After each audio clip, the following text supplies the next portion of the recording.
Hello everyone. Hope you all are good and hope that you have studied all the previous lectures thoroughly. In last lecture, we have completed chapter 5, which is accounting equation. Yes, that was a very short chapter and we have finished it in a simple lecture, one lecture itself. Yeah.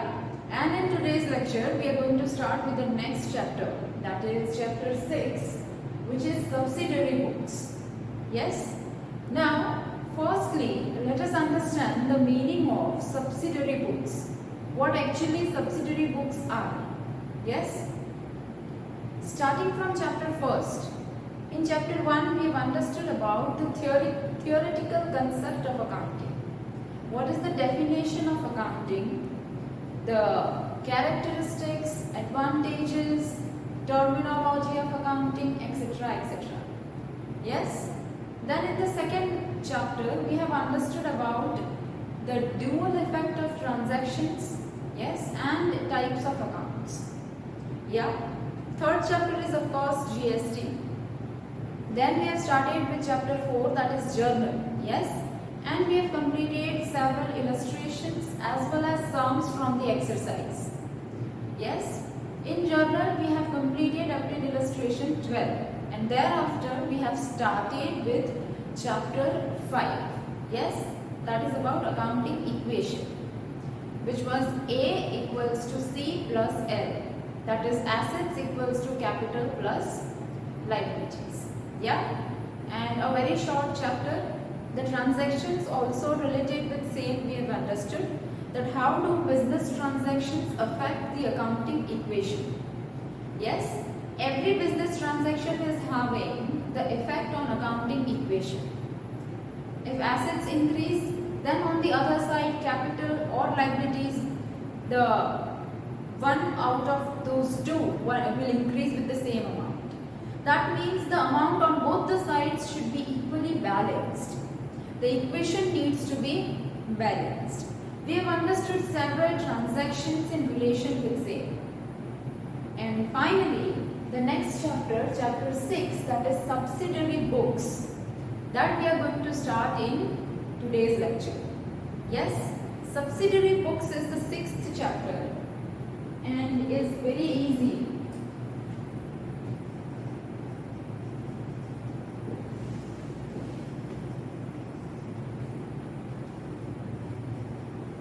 You can also say that subsidiary books are the subdivided journals.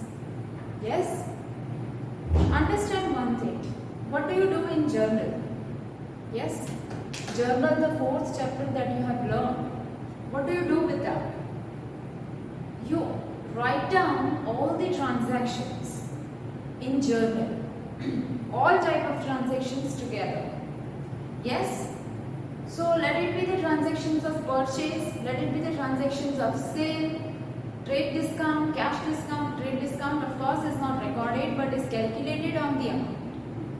Yes, in short, each and every transaction is recorded in a book called journal.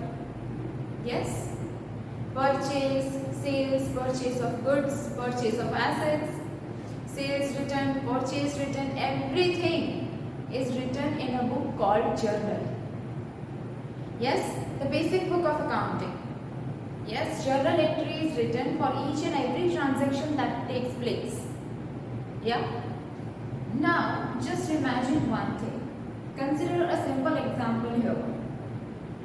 You are a student and obviously we are not talking about this year because from many months since the academic year has started, the schools are closed and the online education is going on. But obviously you remember, when you visit school every day, there is a different teacher for every subject. And the teacher is asking you that you should prepare fair notebooks for my subject. Every teacher says that. What does that mean? That you will be keeping a record of the notes in that particular subject book, in that particular fair book. Like for accountancy, you have a separate book. For statistics, you have a separate book. For economics, you have a separate book. Yes? So similarly, you are having different books for recording different type of transactions. Why? To avoid confusion. Yes, to save time. Yes, what if you are writing all the transactions, all the subjects, in one book itself? Isn't it difficult to find out whenever needed? It is, of course, yes. And that is the reason that you are maintaining the different books, so that the data is easily available whenever required and you don't have to search for it constantly. Yes, you have a rough book and you have fair notebooks. Fair books are separately maintained for each and every subject. Why? So that the related things of particular subject will be written in that particular book. Yes? So you cannot write everything in one book, yeah, obviously to avoid confusion. Similarly, once you write all the journal entries in journal, yes, then it is difficult to find out each and every journal entry and also to arrive at the data. Yes, if I want to know what is the total sales or what is total purchase at the end of every month, or at the end of 15 days, or at the end of 6 months, yeah, and in any time if I need data, then I have to find out one journal entry, and that is difficult. So, separate books are kept for that purpose, yes, and those books are called subsidiary books, which ultimately is named as subdivided journals.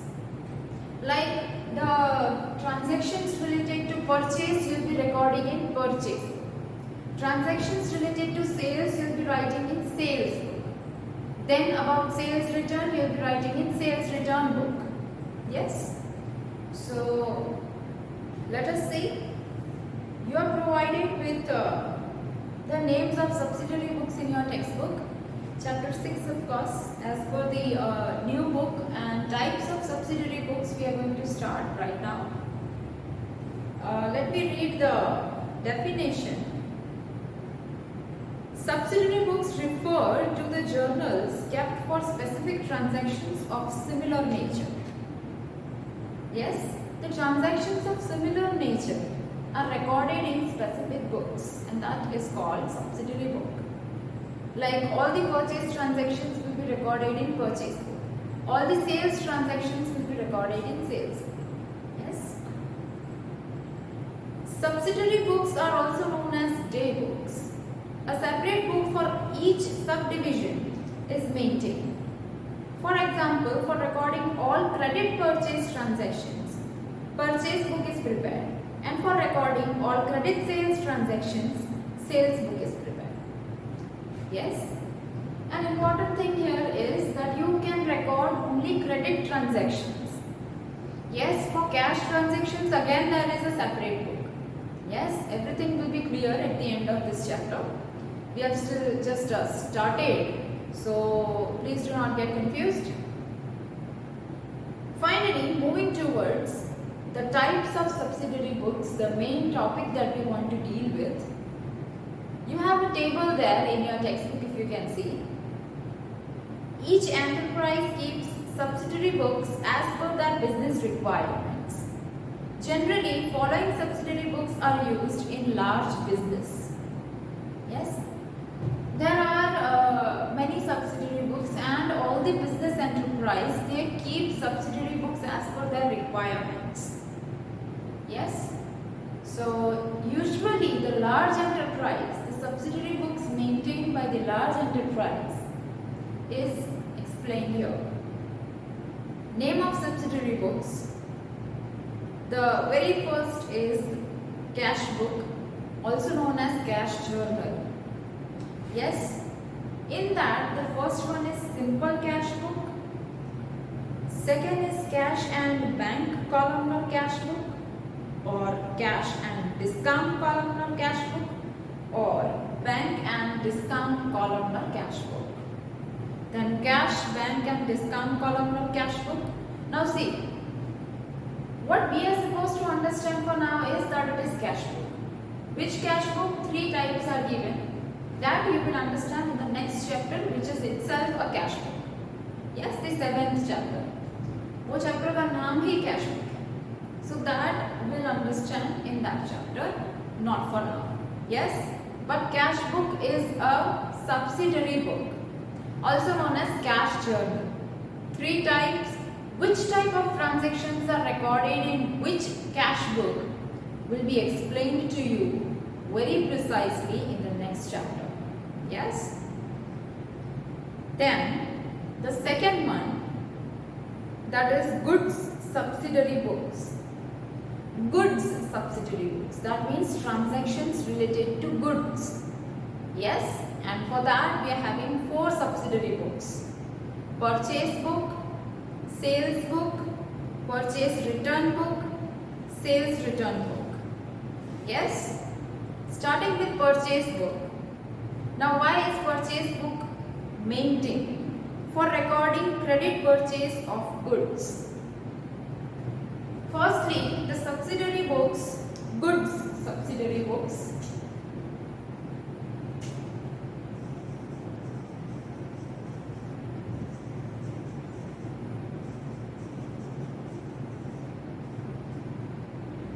In that, the very first is purchase book.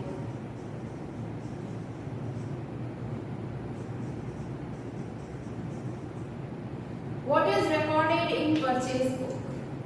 All the credit transactions for purchase of goods.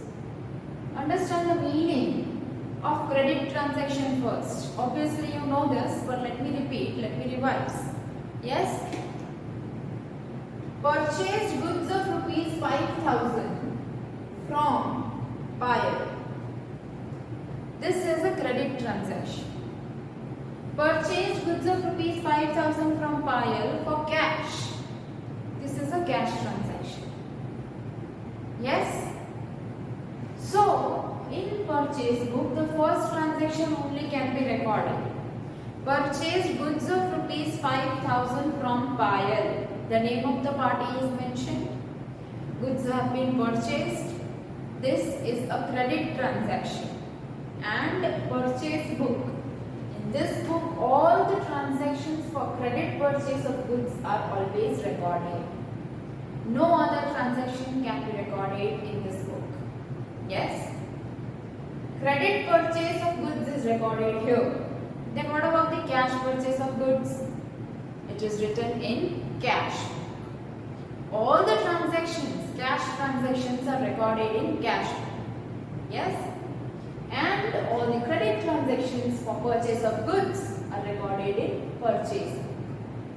Then we have sales book. The second one is sales book.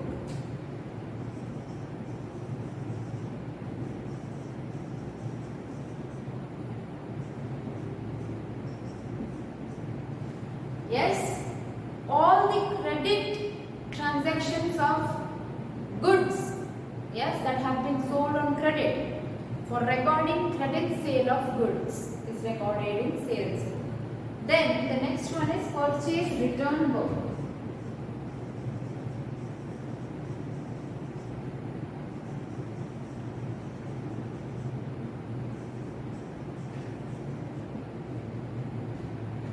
In this, all the transactions for purchase return of goods are recorded.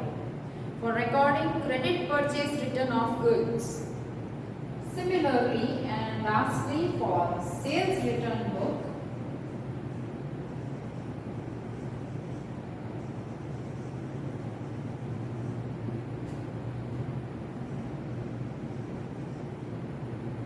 yes, all the transactions for credit sales return are recorded in this book.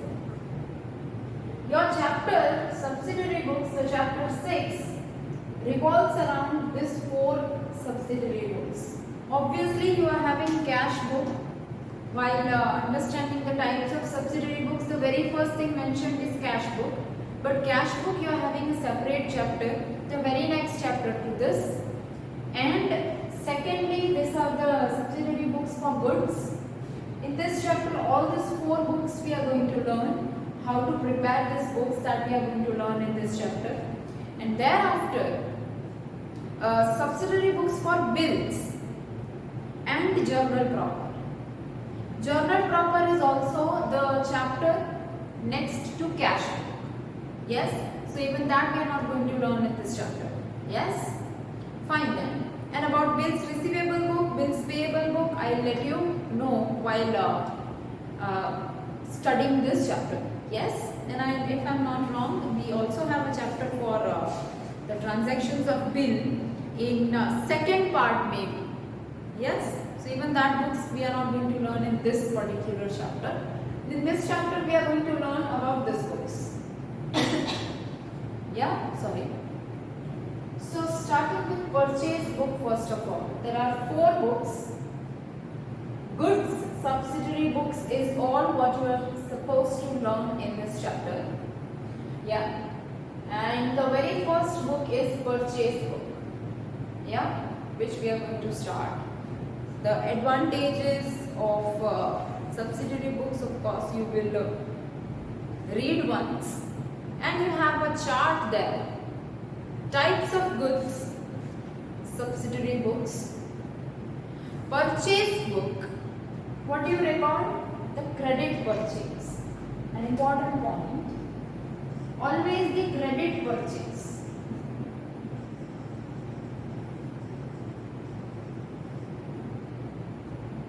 Yes?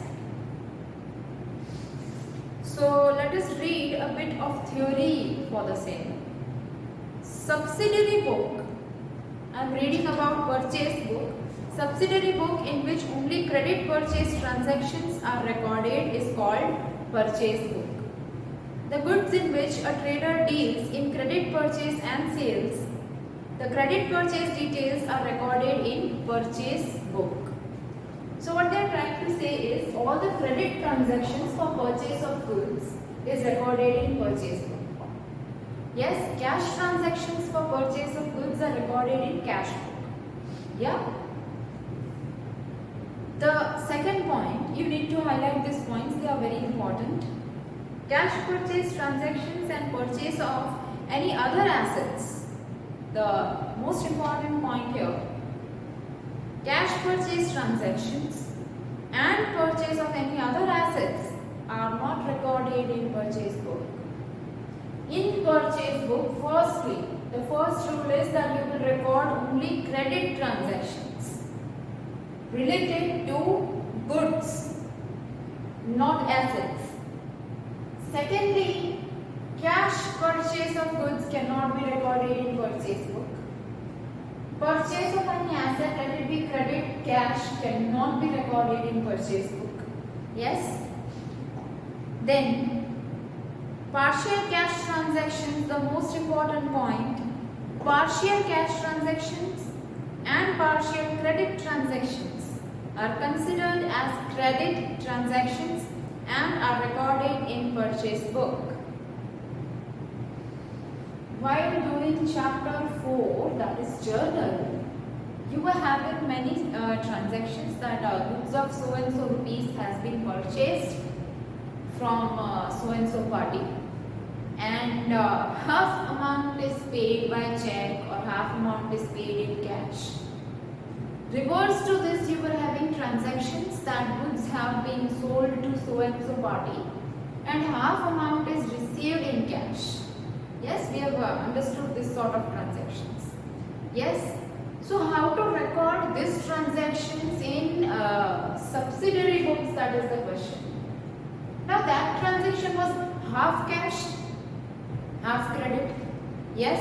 If you have paid half amount, then what about the remaining half? So the question arises is that where do we record that transaction? In cash book or in credit, as a credit transaction. So while recording this type of transactions which are partial cash or partial credit, they are to be considered credit transactions. So the entire amount will be considered as credit transactions and will be recorded in this book. Yes, that is what they are trying to say.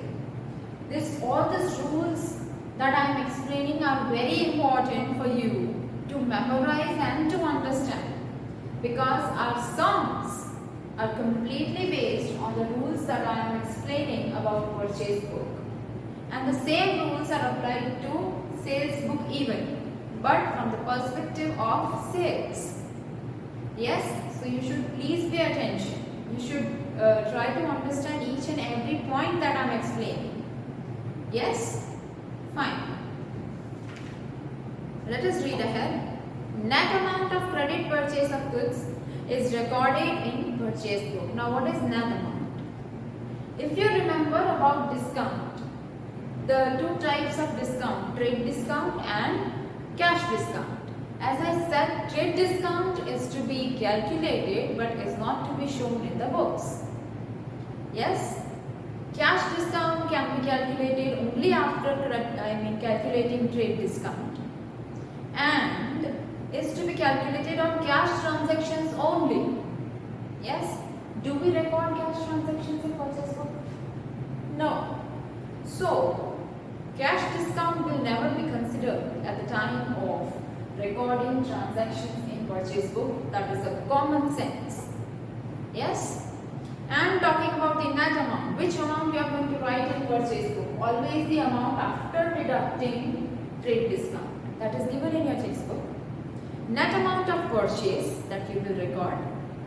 Total amount of credit purchase minus trade discount. If you remember, we were having transactions in journal that goods of rupees 50,000 have been purchased from Kruti at 10% trade discount. What is 10% of 50,000? 5,000 of course. So what is the net amount of goods? It is 45,000, and 45,000 will be written in purchase book. Yes, as well as in sales book. Yes. So next, purchase book can be maintained in different ways. Mainly, purchase book can be maintained in following two ways. There is a chart given about purchase book. It says simple purchase book, columnar purchase book. Columnar purchase book, in that again we have two subheadings which says purchase book with columns according to types of goods. Secondly, goods and expense columnar purchase book. Yes? So this is all about purchase book. We have understood the rules. What is purchase book? We have understood that it is a subsidiary book in which all the transactions about credit purchase of goods are recorded. Cash purchase of goods cannot be recorded. Purchase of any assets cannot be recorded.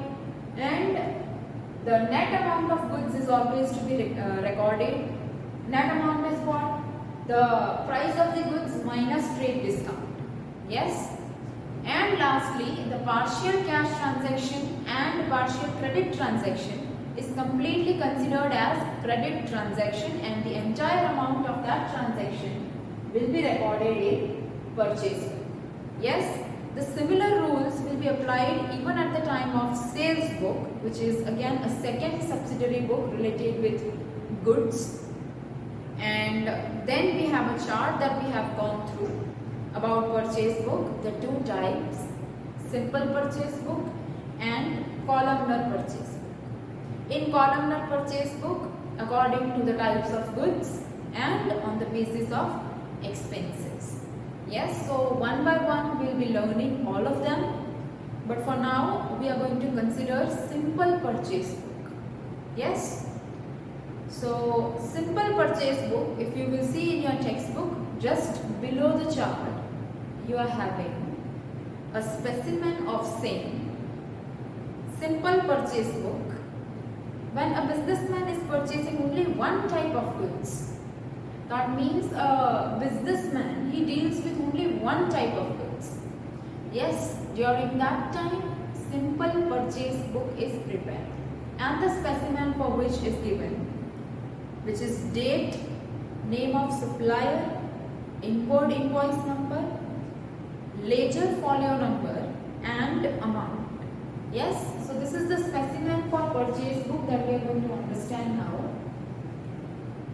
the very first subsidiary book, purchase book, and the specimen for which is given, and they've also instructed us that when is this book prepared.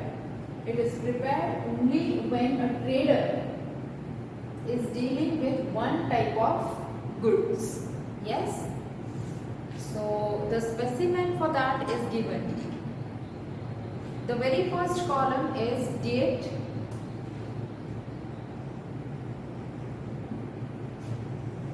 The second column is name of supplier.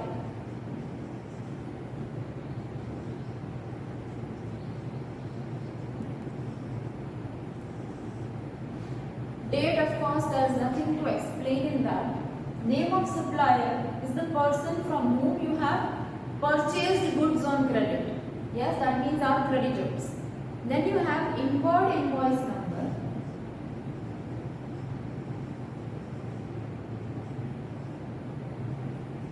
Inward invoice number is actually the bill number. Yes, at the time of purchase, it is inward invoice number. At the time of sales, it is outward invoice number. Invoice is the bill.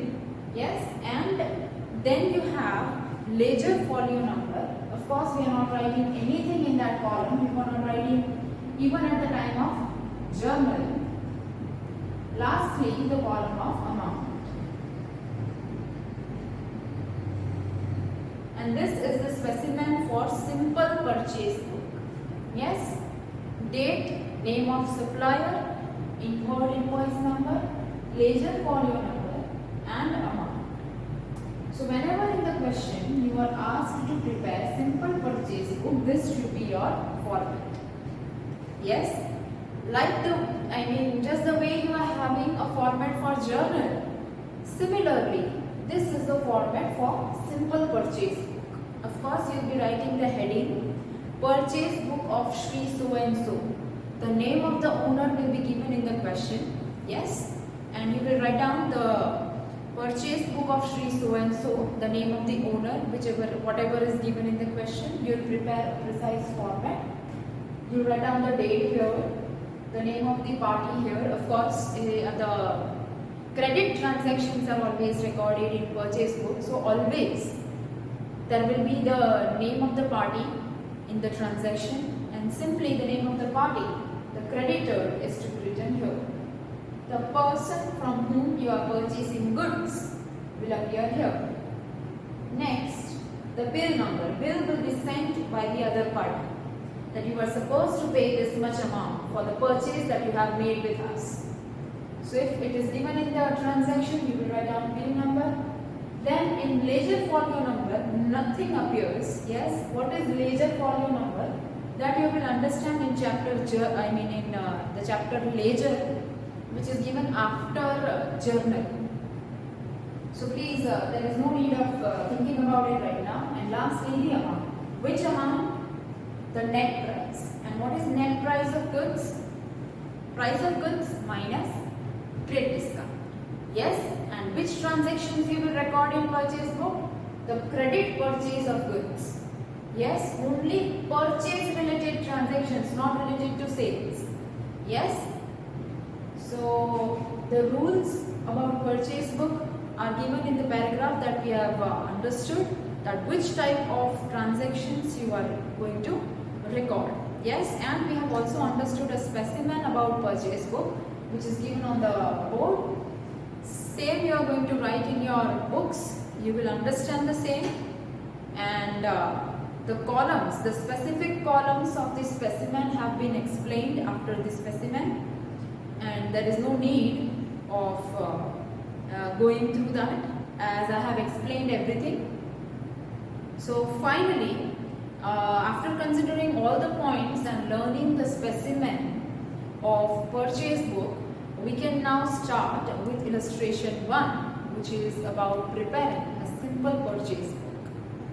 Yes, illustration 1. But before that, let us just read one point of amount that is given prior to illustration 1. Yes,